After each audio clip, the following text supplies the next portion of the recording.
नमस्कार दोस्तों, online learning steno channel में आप सभी का स्वागत है। 80 शब्द प्रति मिनट की गति से संपादकीय डिक्टेशन स्टार्ट। रूसी राष्ट्रपति व्लादिमीर पुतिन की ताज़ा भारत यात्रा से दोनों देशों के पुराने रिश्तों को और मजबूती मिली है। पुतिन के साथ वहाँ के रक्षा मंत्री और विदेश मंत्री भी आए और अपने भारतीय समकक्षियों से मुलाकात की।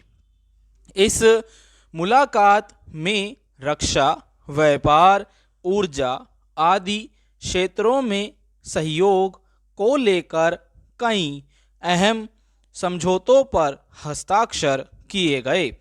हालांकि भारत पहले ही रूस से S-400 मिसाइल प्रणाली खरीद और AK-203 राइफल बनाने के लिए लाइसेंस प्राप्त कर चुका है, पर पुतिन की इस यात्रा में आगे के वर्षों को ध्यान में रखते हुए भी रणनीति तैयार की गई, जो कि बहुत महत्वपूर्ण है।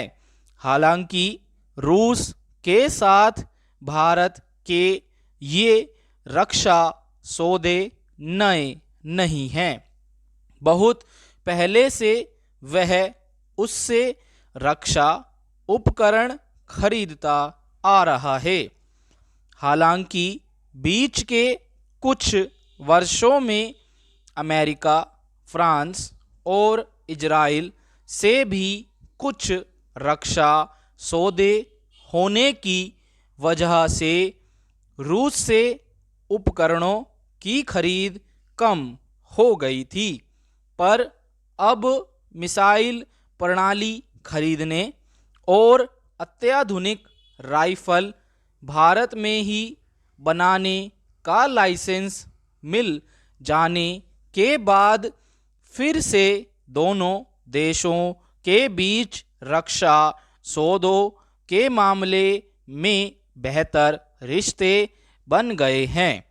हालांकि अमेरिका शुरू से दबाव बनाता आ रहा था कि भारत मिसाइल प्रणाली रूस से ना खरीदे, मगर भारत ने उसका दबाव नहीं माना।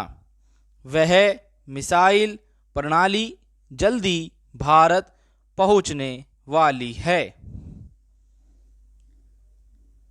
रक्षा सौदों के अलावा ऊर्जा और व्यापार के क्षेत्र में भारत की ज़रूरतों के लिहाज से भी रूस के साथ प्रगाढ़ हो रहे रिश्ते बहुत महत्वपूर्ण हैं।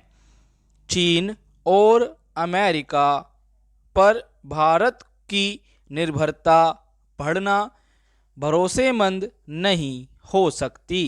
रूस और भारत बहुत पुराने मित्र हैं और हर गाढ़े वक्त में रूस भारत के काम आया है, जैसा कि पुतिन के साथ मुलाकात के वक्त प्रधानमंत्री ने उल्लेख भी किया कि किस तरह कोविड के समय रूस ने हमारी मदद की।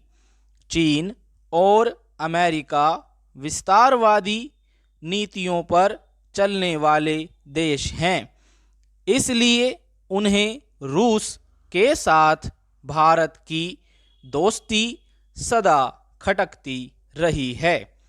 स्वाभाविक ही पुतिन की इस यात्रा पर इन दोनों देशों की नज़र लगी हुई थी। इसकी वजह केवल रक्षा सौदे नहीं, कूटनीतिक पहलू भी है। हालांकि चीन और रूस के संबंध बेहतर हैं, फिर भी कई मामलों में दोनों के बीच तनातनी बनी रहती है। जैसे यूरेशिया में दोनों एक दूसरे की पैठ नहीं बनने देना चाहते।